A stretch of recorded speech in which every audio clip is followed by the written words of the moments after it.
ராமரவிக்குமார அவன் பொண்டாட்டியே மதிக்காது வீட்டுல. அவன் ஒரு பெட்டிஷன் போடுறாங்க. அவனுக்கு ஆணாவுக்கு அடியெழுத்துனாவே என்னன்னு தெரியாது. வேலாயுதம்னு எழுத சொன்னீங்கன்னா துணக்கால் போட்டு எழுதுற பையன் அவன். அவன் பெட்டிஷனை ஃபில் பண்ணி கொடுத்தானாம். எஸ்ஐஆர் பாம்பை பொண்ணுங்க ஃபில் பண்ண தெரியாது இந்த பரதேசிக்கு. அவன் தற்கொலை கை நாட்டுவன்.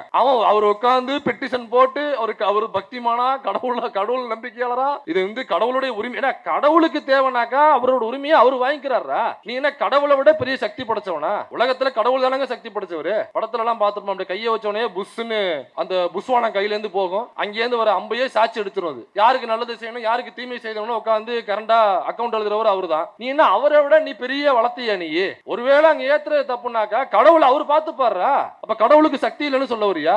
திருப்பரங்குன்ற மலையில உள்ள முருகனுக்கும் அங்க உள்ள சிவனுக்கும் அங்க உள்ள பிள்ளையாருக்கும் சக்தியே கிடையாதுன்னு ராமரவிக்குமாரும் ஜி.ஆர். சாமிநாதனும் சொல்றாங்க. திண்டுக்கல்ல உள்ள பெருமாள் கோவில்பட்டி அப்படின்னு ஒரு ஊர். அந்த ஊர்ல என்ன பண்றாங்கனாக்கா இதே பிரச்சனை அங்கேயும் போயிட்டு இருக்கு. இந்த மாதிரி தமிழ்நாட்டுக்குள்ள 175 இடங்கள்ல அவங்க குறி வச்சிருக்காங்க. திருப்பரங்குன்றத்துல என்னன்னாக்கா பெரிய இஷ்யூவாக மாறி மீடியா போக்கஸ் அங்க போனதுனால நம்ம திருப்பரங்குன்றத்துல மட்டும்தான் அது நடந்துகிட்டு இருக்கு நம்ம நினைச்சிட்டு இருக்கோம். இல்லை, பெருமாள் கோவில்பட்டியில் என்ன நடந்துச்சுனாக்கா இதே மாதிரி ஒரு பிரச்சனை. அப்படின்னாக்கா சிவனுக்காக ஏற்றப்படுவதான கார்த்திகை தீபம். முண்டகருப்பண்ணசாமிக்கும் சிவனுக்கும் முதல்ல என்ன சம்பந்தம்? முண்டகருப்பண்ணசாமின்னு ஒருவேளை இருந்திருந்தால் நாட்டார் சாமி, நாட்டார் தெய்வம்னு சொல்லுவாங்க. குலதெய்வம், சிறு தெய்வம், நாட்டார் தெய்வம்னு சொல்லுவாங்க. நாட்டார் தெய்வத்துக்கும் முதல்ல தீபத்துக்குமே சம்பந்தம் கிடையாது. அங்க ஆடு வேணா வெட்டலாம், கோழி வேணா வெட்டலாம். அங்க போய் கார்த்திகை தீபம் ஏத்தணும்னா அங்க உள்ள ஒரு RSS முண்டகலப்ப பெட்டிஷன் போடுறாங்க. எங்க மதுரை பெஞ்சில போடுறான். எதர்ச்சியா அந்த பெட்டிஷன் வந்து எதர்ச்சியா ஜி.ஆர். சுவாமிநாதனுடைய பெஞ்சுக்கு போகுது. இதெல்லாம் எதர்ச்சியா நடக்கிறது தான். ஏதோ திட்டமிட்டு இவர் ஒரு RSS ஆதரவாளர், அதற்காக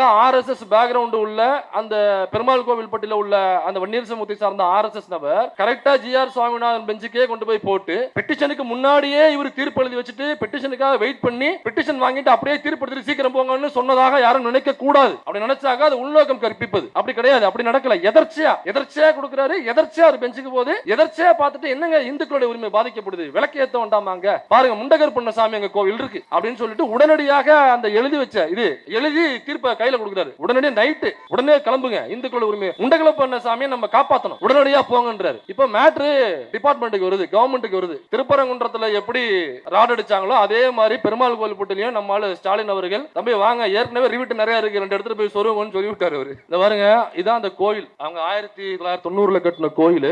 இந்த கல்லு இருக்கு பாருங்க, இந்த கல்லு தாங்க. இது ஏனாவது சாமின்னு சொல்லுவானா? அதுக்கு தெரியுதா உங்களுக்கு? கல்லு உட்காரத்துக்கு போட்ட கல்லு தெரியுதா? படுக்கையில இருக்கா?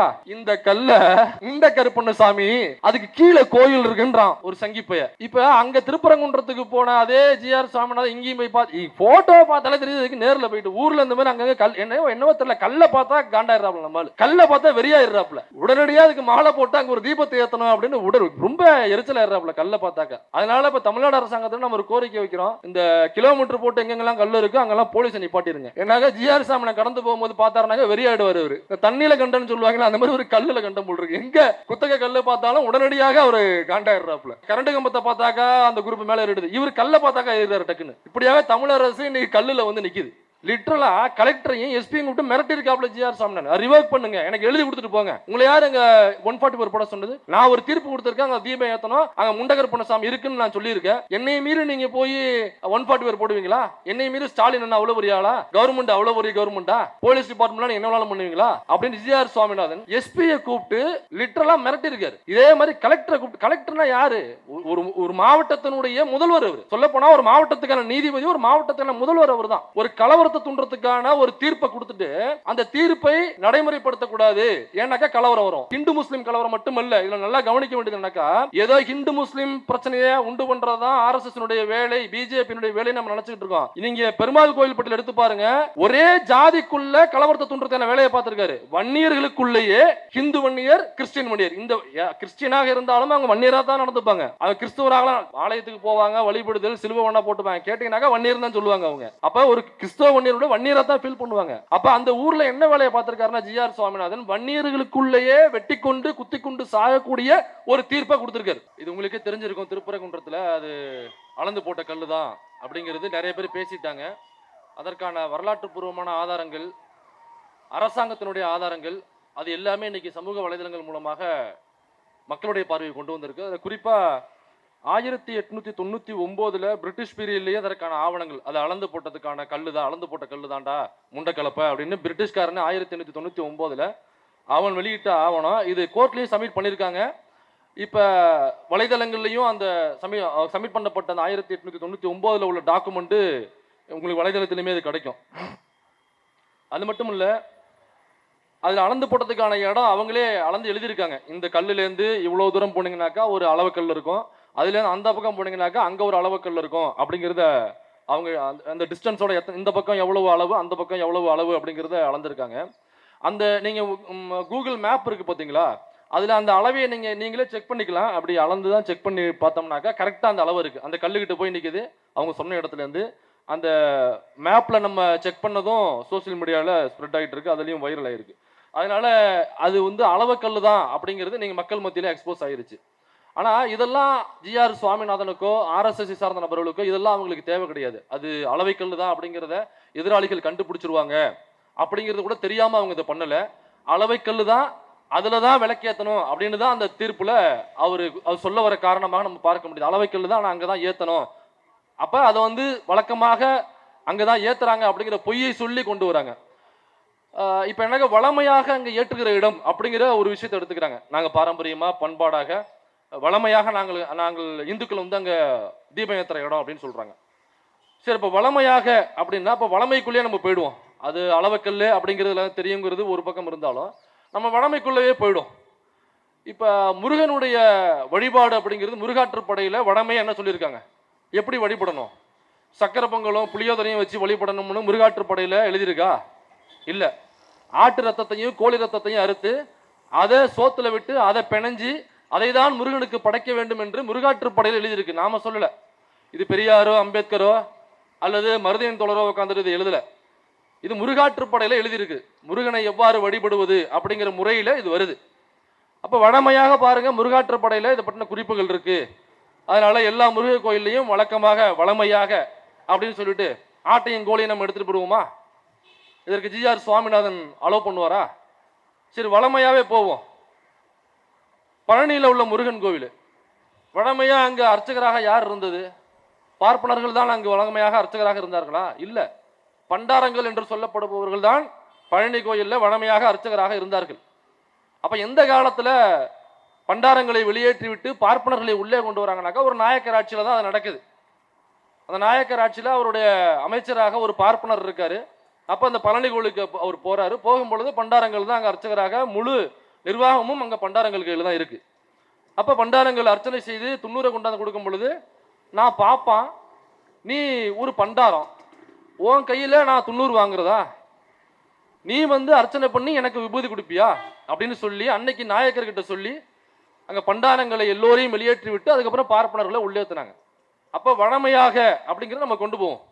பாருங்க, வழமையாக முருகனை தொட்டு வழிபட்டு அர்ச்சனை செய்தது பண்டாரங்கள். இன்னைக்கு அர்ச்சகர்கள் உள்ள போனது எங்களுடைய வளமை கெட்டு போச்சு, இந்துக்களுடைய உரிமை பறிபோகுது. அப்ப பார்ப்பனர்களை வெளியேற்றிட்டு வளமையா இருந்த அந்த பண்டாரங்களை உள்ள விடுங்க அப்படின்னு போயிடலாமா? ஏன்னா வளமை தானே நீங்க சொல்றீங்க, வளமையா இருக்கிறத அப்படியே ஃபாலோ பண்ணணும். சதி என்னும் உடன்கட்டை ஏறுதல் வளமையான ஒண்ணுதான். சதி என்னும் உடன்கட்டை ஏறுதல் பண்ணிடலாமா? பார்ப்பனர்கள் வீட்டில் புருஷன் செத்து போயிட்டாக்கா அந்த வீட்டில் உள்ள பொண்ணு 2ஆம் திருமணம் பண்ணக்கூடாது. மொட்டை அடிச்சு மொட்டை பாப்பாத்தின்னு ஊரில் உட்கார வச்சிருவாங்க. சின்ன பிள்ளையில ஊரில் குழந்தைங்க கிட்ட பாட்டே போடுவாங்க, மொட்டை பாப்பாத்தி கடைக்கு போனாலாம் அப்படின்னு சொல்லிட்டு ஒரு பாட்டே வரும். இப்போ மொட்டை பாப்பாத்திங்கிறது வளமையாக இருந்தது தானே, பண்ணிடலாமா? இனிமேல் பார்ப்பனர்கள் வீட்டில் யாராவது கணவன்மார்கள் இறந்து போயிட்டாங்கனாக்கா அந்த மனைவிகள் 2ஆம் திருமணம் செய்யக்கூடாது அப்படின்னு சொல்லிடலாமா?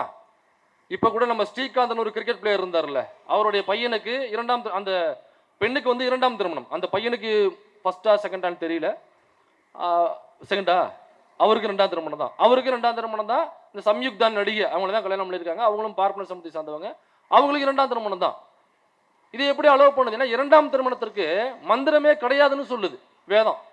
மந்திரமே கிடையாது, அப்புறம் எப்படி 2ஆம் திருமணம் பண்றீங்க? அப்ப இல்லைனாக்க ஸ்ரீகாந்த் ஃபேமிலியை ஒட்டுமொத்தமா பார்ட்னர் சமூகம் கிடையாதுன்னு ஜாதி துஷ்பிரயோகம் பண்ணிடலாமா? ஜாதி விளக்கம் பண்ணிடலாமா? எப்படி இவங்க அந்த கணித இவர் நம்ம ராமானுஜரை எப்படி ஜாதியிலேருந்து வெளியேற்றினாங்களோ அதே மாதிரி ஸ்ரீகாந்த் இனிமே அவாள் கிடையாது, ஸ்ரீகாந்த் பையன் பார்ப்பனர் கிடையாது, சம்யுக்தா ஃபேமிலி பார்ப்பனர் கிடையாதுன்னு சொல்லிட்டு அவங்க எல்லாரையும் பார்ப்பனர் சமூகத்திலேருந்து வெளியேற்றலாமா? பூணலை கழட்டி வச்சிருங்க, பார்ப்பனர் சமூகத்தை உங்களுக்கு இனிமேல் சம்பந்தம் கிடையாது, அவங்கள அவளை ஒத்தி வச்சிருங்க, அவங்க கூட யாரும் அண்ணன் தண்ணி புழங்க கூடாது, அவளுக்கு யாரும் சக்கரை பொங்கல் தரக்கூடாது, அவளுக்கு யாரும் தயிர் சாதம் அனுப்பாதே சொல்லிடலாமா? சமீபத்தில் பிஜேபியினுடைய மாநில தலைவர் நயினார் நாகேந்திரன் சொல்றாரு, திருப்பரங்குன்றத்தை நாங்கள் அயோத்தியாக மாற்றியே தீருவோம்னு சொல்றாரு. இப்ப பக்தர்கள் கேட்கிறாங்க, மேல போய் விளக்கேற்றணும்னாக்கா தாராளமாக விளக்கேற்றலாம். விளக்கேற்றுவதற்கான இடம், தீபம் ஏற்றுவதற்கான இடம் அப்படிங்கிறது இருக்கு. முச்சுப்பிள்ளையார் கோயில்ல அங்க மேல உள்ள உச்சிப்பிள்ளையார் கோயில் வாசல்ல அது நடக்குது. இந்த வருஷமும் அங்கதான் விளக்கேற்றினாங்க, தீபம் ஏத்துனாங்க. அப்ப நீ உண்மையிலேயே உனக்கு கடவுள் நம்பிக்கையின்பால் தான் அதை கேட்கிறனாக்கா ஏத்துறாங்களே, உச்சிப்பிள்ளையார் கோயில் வாசல்ல ஏத்துறாங்கல்ல, அங்க போய் கும்பிட்டு நீ பாட்டுக்கு போக வேண்டியதானே. கடவுள் நம்பிக்கை உள்ளவங்க அதாங்க பண்ணுவாங்க. எங்க தீபம் ஏத்துறாங்களோ அவங்க கும்பிடுவாங்க. துண்ணூரையோ குங்குமத்தையோ வாங்கி பூசி பட்டையோ நாம போட்டு அவங்க போயிட்டே இருப்பாங்க. கலவரம் பண்ண துடிக்கிற நபர்கள் தான் நாங்க அங்க ஏத்த மாட்டோம், தர்காவுக்கு பக்கத்துல தான் ஏத்துவோம், நாங்க அங்க ஏத்த மாட்டோம், மசூதிக்கு பக்கத்துல தான் ஏத்துவோம், நாங்க அங்க ஏத்த மாட்டோம், நாங்க கிறிஸ்துவ தேவாலயங்களுக்கு பக்கத்துல தான் ஏத்துவோம் அப்படின்னு இந்த கலவரம் பண்ண துடிக்கிற நபர்கள் தான் நாங்க ஏத்துறதுக்கான கோரிக்கை வைப்பாங்க. சரி, அவன் கோரிக்கை வைக்கிறான், கலவரம் பண்ண வரான், வன்முறை பண்ண வரான். நீதிபதினு உட்கார்ந்து இருக்க உங்களுக்கு தெரியணும்ல யாரு கொண்டு. எனக்கு எல்லா வழக்கையும் வாதம் பிரதிவாதத்தை மட்டுமே வச்சு தீர்ப்பு எழுத மாட்டாங்க. அங்க என்ன பண்ணுவாங்கனாக்கா அதுல இன்டென்ஷன் இருக்கான்னு பார்ப்பாங்க. என்ன இன்டென்ஷனோட வர்றாரு, இல்லைங்க இது வந்து அரசியல் உள்நோக்கத்தோட நீங்க போட்டிருக்கீங்க, அதனால அவர் மீது தவறு இருந்தாலும் அரசியல் உள்நோக்கத்தோட தான் நீங்க போட்டிருக்கீங்க, அவரை தண்டிக்கணும், அவரை வழி செய்யணும், அவரை வந்து சரிப்படுத்தணுங்கிறதுக்காக நீங்க வரல, அதனால உங்களோட உள்நோக்கம் தவறு அப்படின்னு சொல்லிட்டு சில கேஸை டிஸ்மிஸ் பண்ணுவாங்க. அப்ப இதுல வழக்கு போட்டவனுடைய உள்நோக்கம் என்னன்னு பார்க்கணும்ல. ராம ரவிக்குமார பொண்டாட்டியே மதிக்காது வீட்டுல, பொண்டாட்டியே மதிக்காத ராம ரவிக்குமார வீட்டுல அவன் ஒரு பெட்டிஷன் போடுறாங்க. அவனுக்கு ஆணாவுக்கு அடியெழுத்துனாவே என்னன்னு தெரியாது. வேலாயுதம்னு எழுத சொன்னீங்கன்னா துணைக்கால் போட்டு எழுதுற பையன் அவன். அவன் பெட்டிஷனை ஃபில் பண்ணி கொடுத்தானாம். எஸ்ஐஆர் பாம்பை பொண்ணுங்க ஃபில் பண்ண தெரியாது இந்த பரதேசிக்கு. அவன் தற்கொலை கை நாட்டுவன்.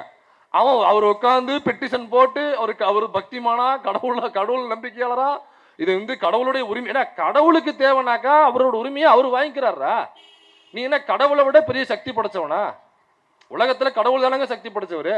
படத்துல எல்லாம் பார்த்துருப்போம், அப்படி கையை வச்சவனே புஷ்ன்னு அந்த புஷ்வானம் கையிலேருந்து போகும், அங்கேருந்து வர அம்பையே சாட்சி எடுத்துரும். அது அவ்வளோ பெரிய சக்தி படைச்சவர், உலகத்தை படைச்சவர், நம்மெல்லாம் படைச்சவர், நமக்கு உணவளிக்கக்கூடியவர், யாருக்கு நல்லது செய்யணும் யாருக்கு தீமை செய்யணும்னு உட்காந்து கரண்டா அக்கௌண்ட் எழுதுறவர் அவரு தான். நீ என்ன அவரை விட நீ பெரிய வளர்த்தியா நீ? ஒருவேளை அங்க ஏத்துறது தப்புனாக்கா கடவுள் அவர் பார்த்து பாடுறா. அப்ப கடவுளுக்கு சக்தி இல்லைன்னு சொல்ல வரியா? பாருங்க இந்துக்களே, திருப்பரங்குன்ற மலையில உள்ள முருகனுக்கும் அங்க உள்ள சிவனுக்கும் அங்க உள்ள பிள்ளையாருக்கும் சக்தியே கிடையாதுன்னு ராம ரவிக்குமாரும் ஜிஆர் சாமிநாதனும் சொல்றாங்க, நாம சொல்லல. ஒருவேளை தப்பா இருந்தாக்கா கடவுள் தண்டிக்க போறாரு. உனக்கு என்னப்பா பிரச்சனை அதுல? இப்ப இதுல ஏதோ திருப்பரங்குன்றத்துல நடந்துகிட்டு இருக்கு, வந்துச்சு நம்ம அரசாங்கம் வந்து முன்னாடி நின்று தடுத்துருச்சு. நீ நீதிமன்றத்துக்கே போனாலும், நீ தீர்ப்பையே வாங்கினாலும், நீதிபதியே அந்த பக்கம் நின்னாலும், நீ வந்து சிஐஎஸ்எஃப் வீரர்களே கூட்டு வந்தாலும், தமிழ்நாடு அரசாங்கம் இந்த முதலமைச்சர் நான் நின்று இந்த மணற்கால்வரத்தை தடுப்பேன் என்று சொல்லி தடுத்திருக்கிறாங்க. அதனால இந்த அரசாங்கத்துக்கு நம்ம நன்றி சொல்ல வேண்டிய கடமை இருக்கு. நம்ம இந்த தமிழ்நாடு அரசாங்கத்திற்கும் சிஎம் ஸ்டாலின் அவர்களுக்கும் இந்த கூட்டத்தின் வாயிலாக நம்ம நன்றி சொல்லிக்கிறோம். இப்ப அது மட்டும் இல்ல, ஏதோ திருப்பரங்குன்றத்துல மட்டும்தான் நடக்குதா அப்படின்னா இல்ல. இன்னைக்கு கரிகாலன் ஏன் இந்த ஆர்ப்பாட்டத்துக்கு வரலனாக்கா, கரிகாலன் திண்டுக்கல்ல இருக்காப்ல. திண்டுக்கல்ல உள்ள பெருமாள் கோவில்பட்டி அப்படின்னு ஒரு ஊர். அந்த ஊர்ல என்ன பண்றானாக்கா இதே பிரச்சனை அங்கேயும் போயிட்டு இருக்கு. இந்த மாதிரி தமிழ்நாட்டுக்குள்ள 175 இடங்கள்ல அவங்க குறி வச்சிருக்காங்க. திருப்பரங்குன்றத்துல என்னன்னாக்கா பெரிய இஷ்யூவாக மாறி மீடியா போக்கஸ் அங்க போனதுனால நம்ம திருப்பரங்குன்றத்துல மட்டும்தான் அது நடந்துகிட்டு இருக்கு நம்ம நினைச்சிட்டு இருக்கோம். இல்லை, பெருமாள் கோவில்பட்டியில என்ன நடந்துச்சுனாக்கா இதே மாதிரி ஒரு பிரச்சனை. அந்த பெருமாள் கோவில்பட்டியில 3 சமூகம் பெரிய சமூகமா இருக்காங்க. மன்னிக்கணும், 2 சமூகம், வன்னியர் அப்புறம் குடும்ப கவுண்டர்னு இதை சொல்றாங்க. அவங்க தலித்துகள் கொஞ்சம் இருக்காங்க. அந்த வன்னியர்ல வந்து 2 வன்னியர், கிறிஸ்தவ வன்னியர் இருக்காங்க, ஹிந்து வன்னியர் இருக்காங்க.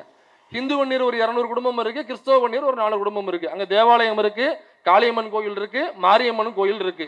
அந்த மாரியம்மன் கோயில வந்து அந்த இவங்க கவுண்டர் கும்பிடுறாங்க, காளியம்மன் கோயில வந்து இந்து வன்னியர்கள் கும்பிடுறாங்க, தேவாலயத்தை கிறிஸ்தவ வன்னியர் கும்பிடுறாங்க.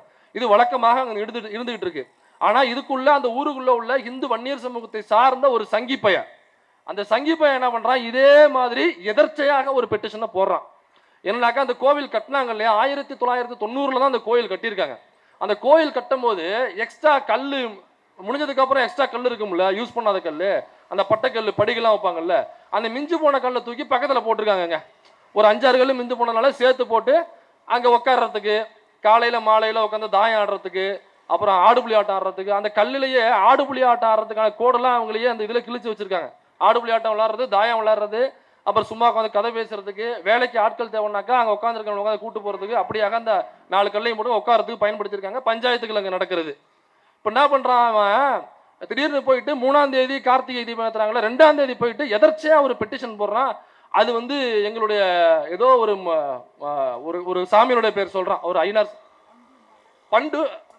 பண்டு கருப்பண்ணசாமி, முண்டு கருப்பண்ணசாமி, முண்டு கருப்பண்ணசாமி. அது எது பட்டக்கல் உட்காரத்துக்கு போடுவோம்ல கல், ஊர்ல எல்லாம் சொமகல்ல போடுவாங்கல்ல, அந்த சொமகல்ல படுத்த வாக்குல இருக்கு.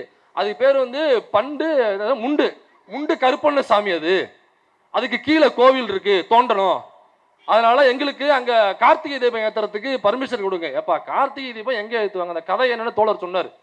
இல்லை அது பெருமாளும் இவரும் போயிட்டு பிரம்மனும் போயிட்டு யாரு நாங்க பெரிய ஆளுன்னு கேட்கும்போது சிவன் சொல்றாப்புல, என்னுடைய காலையையும் என்னுடைய தலையையும் யார் பார்த்துட்டு வரீங்களோ அவங்க தான் பெரிய ஆளுன்னு சொல்றாப்புல. போகும்போது 2 பேரையும் பார்க்க முடியல.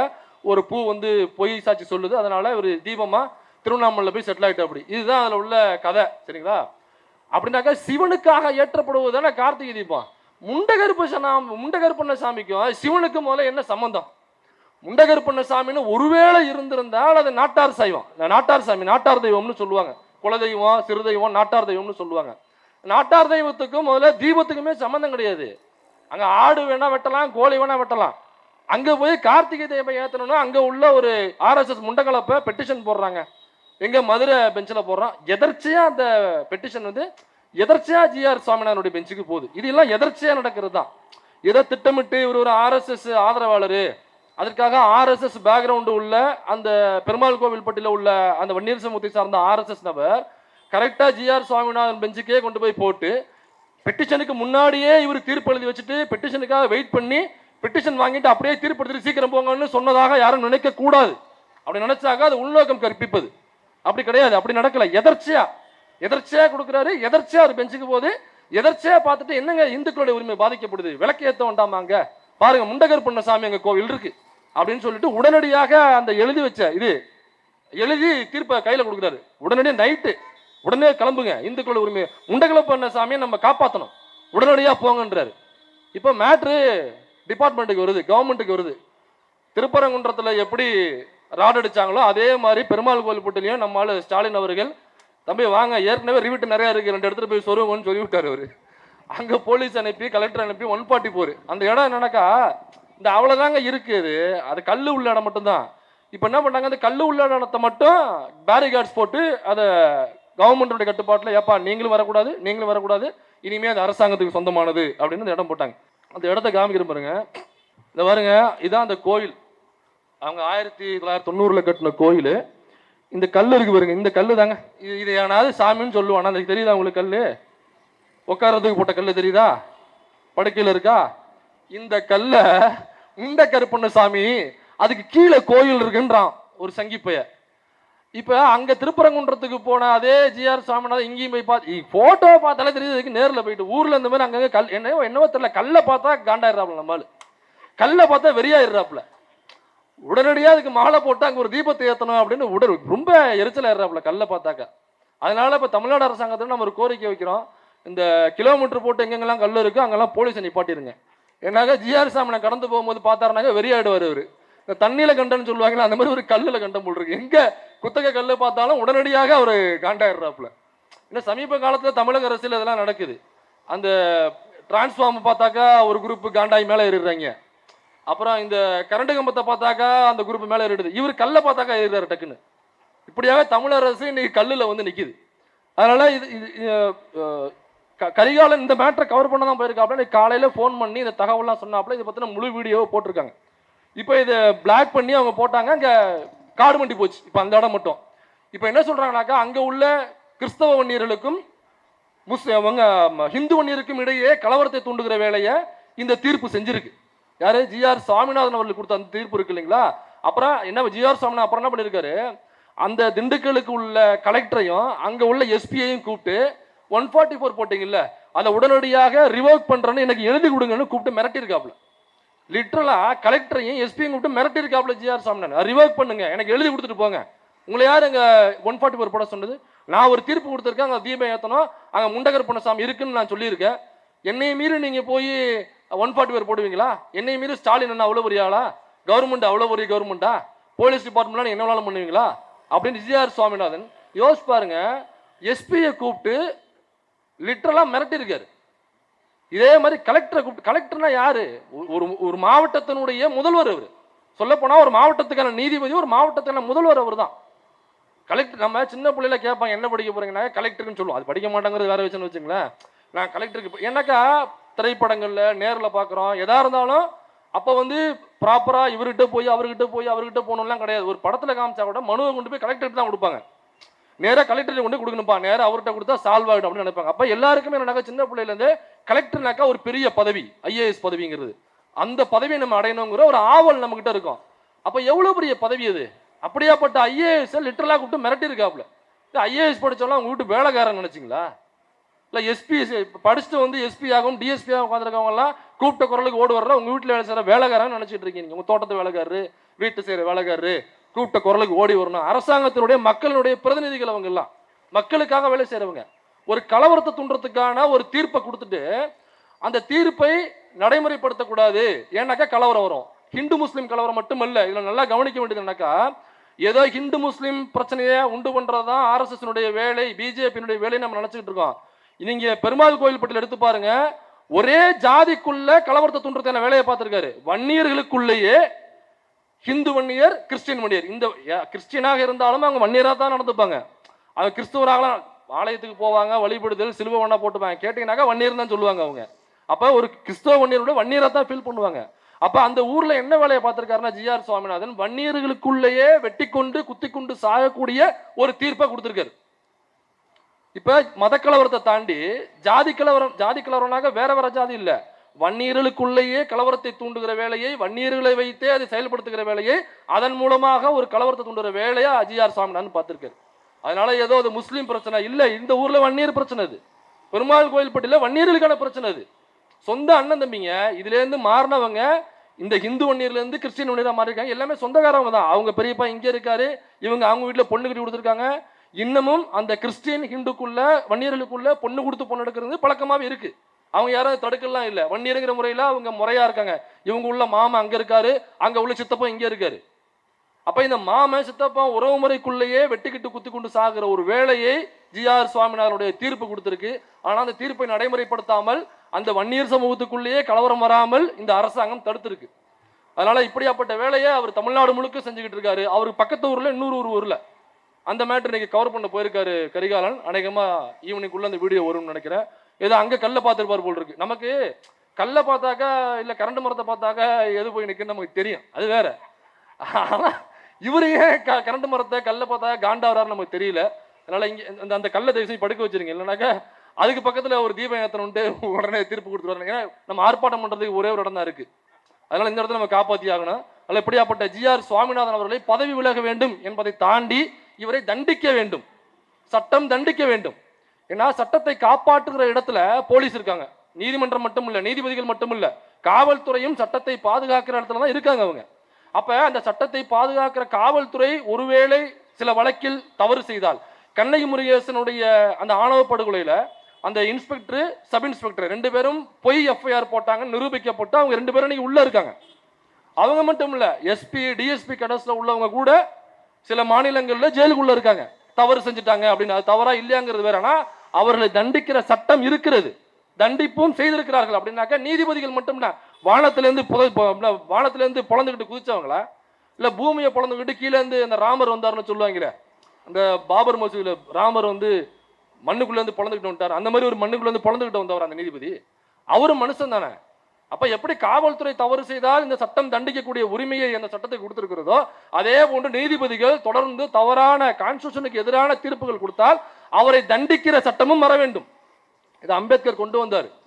தொடர்ந்து தவறுகள் செய்கிற கான்ஸ்டிடியூஷனுக்கு எதிராக தீர்ப்புகள் கொடுக்கிற நீதிபதிகளை பதவி விலக்கம் செய்வதற்கான ஒரு மசோதாவை தாக்கல் பண்ணார்.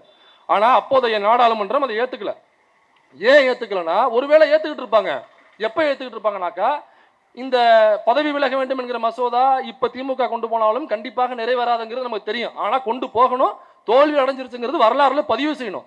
ஏன்னாக்கா இந்த மசோதா எப்ப சட்டமாக மாறும்னா, இந்த நீதிமன்றங்கள்ல பார்ப்பனர்களுடைய ஆதிக்கம் குறைந்து எப்பொழுது பார்ப்பனர் அல்லாதவர்கள் அதிகமாக நீதிபதிகள் இடத்துக்கு செல்கிறார்களோ அன்றைக்கு இந்த நீதிபதிகளை பதவி விலக்கம் செய்ய வேண்டும், நீதிபதிகளை தண்டிக்க வேண்டும் தவறு செய்தால் என்கிற மசோதா சட்டமாக மாறும். எழுதி வச்சுங்க, இது நடக்குதா இல்லைன்னு மட்டும் பார்த்துக்குங்க. அதனால இந்த GRS சுவாமிநாதன் அவர்கள் பதவி விலக வேண்டும் என்பதை வலியுறுத்தி வாய்ப்பளித்தவங்க அனைவருக்கும் நன்றி கூறி அமர்கிறேன். நன்றி, வணக்கம்.